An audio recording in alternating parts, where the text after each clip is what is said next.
Hi, it's Wednesday, February 2nd, so it's 2/2/22. Let's do our daily lectionary reading for today. We've got Psalm 56, and since it is our third day in Psalm 56, we're going to be using the Holman Christian Standard Version, which surprisingly, to some, handles the poetry very well. Um, sorry, I had a little issue with my computer here. So it handles the poetry really well. So we're going to use that one on all of our day threes. There we go. I had to get. Then we've got Jeremiah 1:11-19 and Luke 19:41-44 for our gospel reading, our New Testament reading. So Psalm 56 is a call for God's protection. So it's attributed to David when the Philistines seized him in Gath. Be gracious to me, God, for man tramples me. He fights and oppresses me all day long. My adversaries trample me all day, for many arrogantly fight against me. When I am afraid, I will trust in you, in God whose word I praise. In God I trust, I will not fear. What can man do to me? They twist my words all day long. All their thoughts against me are evil. They stir up strife. They lurk. They watch my steps while they wait to take my life. Will they escape in spite of such sin? God, bring down the nations in wrath. You yourself have recorded my wanderings. Put my tears in your bottle. Are they not in your records? Then my enemies will retreat on the day when I call. This I know, God is with me. In God, whose words I praise.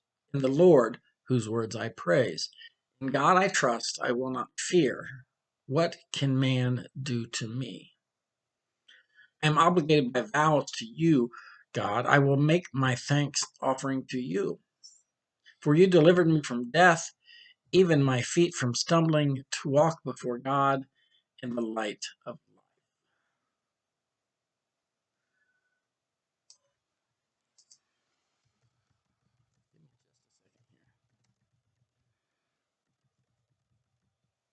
I wanted to check for y'all.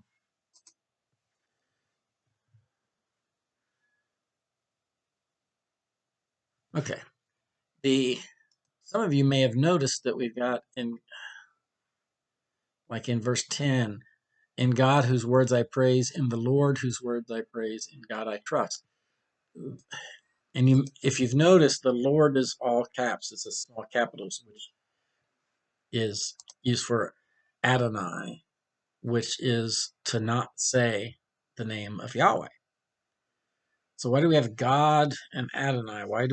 What's the difference there? The Hebrew is Yahweh. One is Yahweh, so they're putting Adonai, so they don't say the name of God. The other one is the Elohim, which is another name for God, but it's not God's name. That makes sense. El is one of the names for God in the Old Testament. In Greek, Elohim, which is actually the plural form of El. It's God and gods, basically. But it's not the name of God. It's not the personal name of God that Yahweh is, YHWH. But the Hebrews wouldn't, the Jews won't, they don't say the name of God. That's an offense. They will use Adonai, which means Lord. So again, I don't know if you've heard me say this before. But when you see Lord all lowercase or all uppercase, smaller caps, the original Hebrew is Yahweh. The translations were Adonai, and now they put Lord for in English. All right, let's go to Jeremiah. I'm rambling. Sorry. Jeremiah 1:11-19. Then the word of the Lord came to me, saying, Jeremiah, what do you see? And I said, I see a branch of an almond tree. And then the Lord said to me, you have seen well, for I am watching over my word to perform it. And the word of the Lord came to me a second time, saying, what do you see? And I said, I see a boiling pot tilted away from the north. And then the Lord said to me, out of the north disaster shall break out on all the inhabitants of the land. For now I am calling all the tribes of the kingdoms of the north, says the Lord. They shall come, and all of them shall set their thrones at the entrance of the gates of Jerusalem, against all its surrounding walls, and against all the cities of Judah. And I will utter my judgments against them for all their wickedness in forsaking me. They have made offerings to other gods and worshiped the works of their own hands. But you, I gird up your loins, stand up and tell them everything I command you. Do not break down before them, or I will break you before them.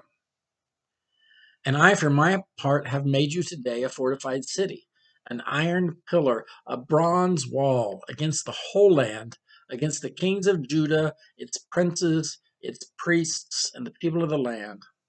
They will fight against you, but they shall not prevail against you, for I am with you, says the Lord, to deliver you.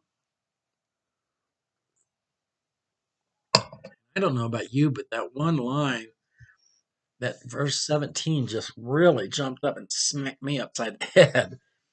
But you, gird up your loins, stand up and tell them everything I command you.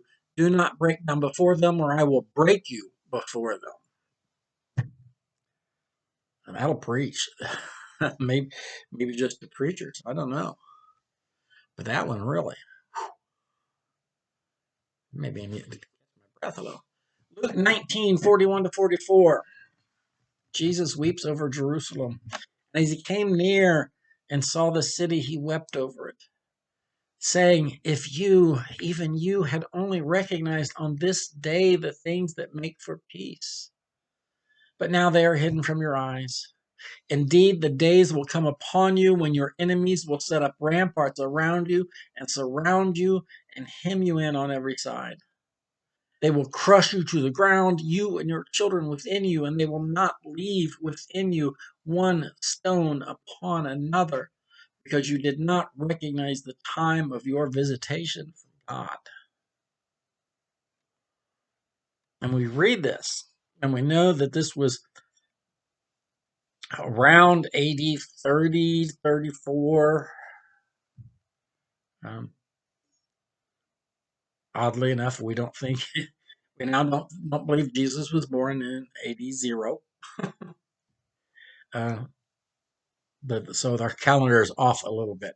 We know that Christ was about 33 when he started his 30 when he started his ministry, and no more than 33 when he was crucified. So this puts this in the AD 30s, and we know that not just the temple, but Jerusalem was destroyed in AD 70 when the Jews had rebelled and the Romans besieged the city for 3 years, and then they just destroyed it. So this is definitely a very prophetic passage where Christ is weeping over Jerusalem. That's all I got for you today, guys. I will see you tomorrow.